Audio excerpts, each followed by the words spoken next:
Hello, I'm Duncan Warnock from Warnock Accounting. In this video, we're going to go through business bank account transactions from a dedicated business bank account and focus on allocating the spend money transactions. Let's begin. In this case, we've already got the spend money bank account transactions in an Excel file. It's sorted by date. So what we've done is we've sorted it by transaction description, and now we're going to add some columns. The extra columns are, is this a business expense? Yes or no?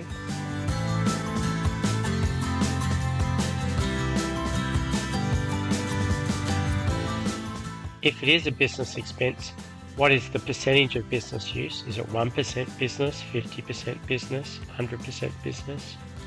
Or maybe you're not sure.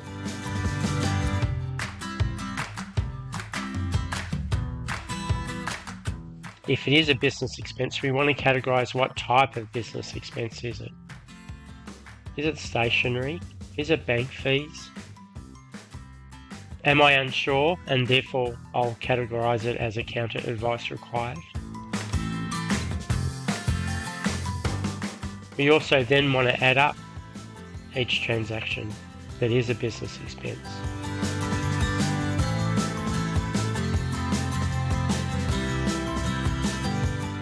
We'll add two columns. One is the total including GST without reducing the amount by the business use percentage if it is less than 100%.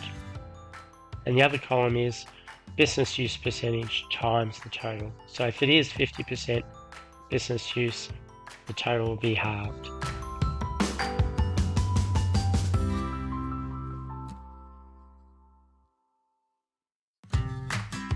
So we're going to start working through the spend money business transactions. This first example is a bank fee. Just because it is a bank fee doesn't mean it is a business expense. It could be a bank fee that's totally personal and not ABN related. In this case it is. We've answered yes, the business use is 100% and the business expense category is bank fees.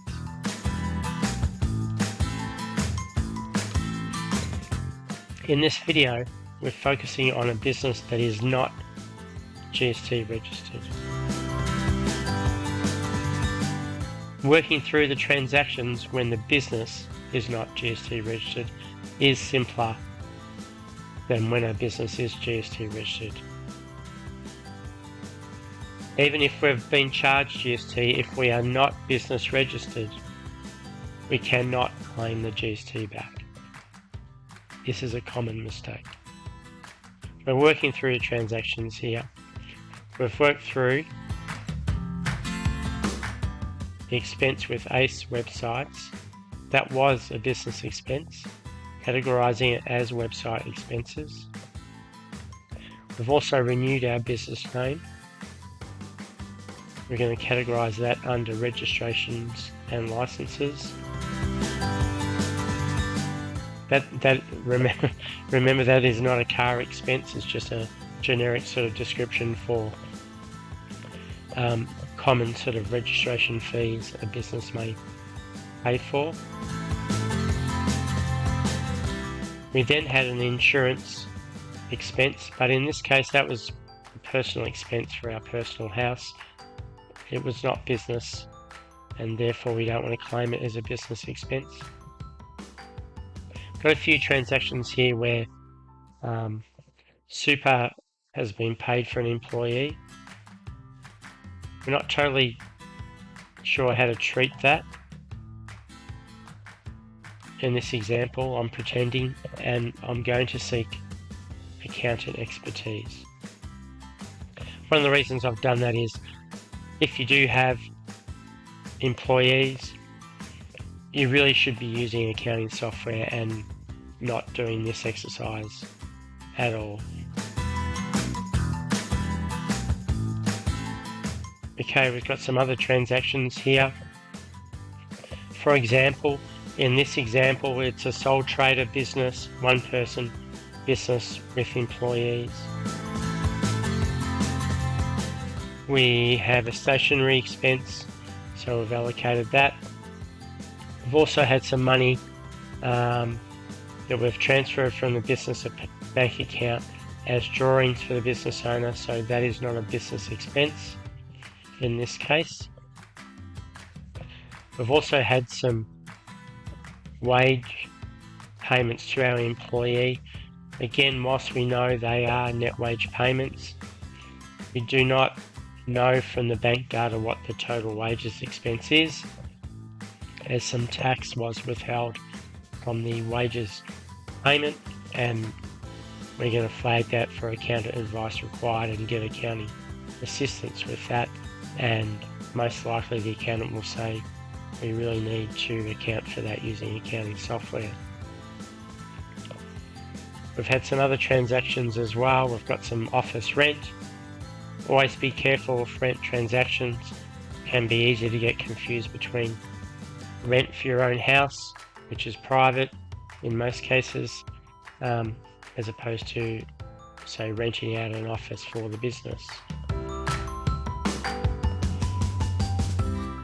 We've got some stationery as well. I'm going to categorise that. Officeworks has so many different things for sale that sometimes there will be stationery, but then again, some other times you might have bought a new computer or a new phone, so those transactions will be categorised differently from stationery. We've got a professional membership here. We'll allocate that.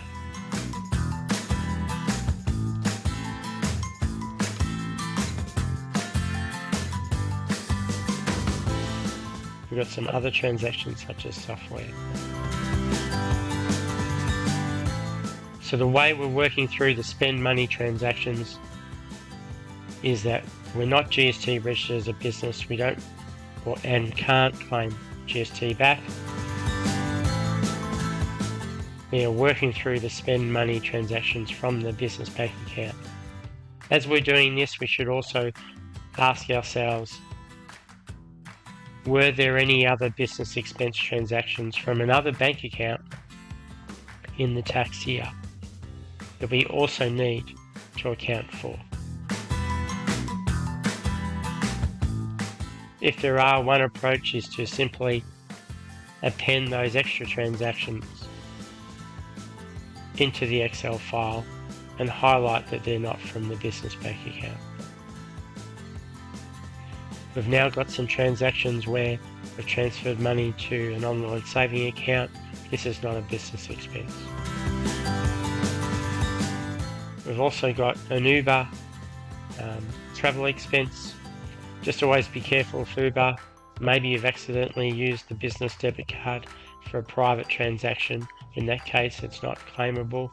In this example, it was a business expense as it involved travel to a client site. Remember, all the examples in this example video are for example purposes only, and the treatment or example treatment in this video may not apply to your personal situation. Okay, we've just about allocated everything. It's in good shape. We're just going to sum up the two columns at the end, total including GST, total including GST business expense percentage, and we're all done, ready to send the information to our accountant as a good solid starting point and for our internal records. Hope this video was useful, and if you are a GST registered business, a lot of the tips in this video will be helpful, but will not be a full overview of what needs to be done, as the GST on expenses has not been accounted for in that scenario. Alright, thanks for watching. Hope the video is useful. Catch you later.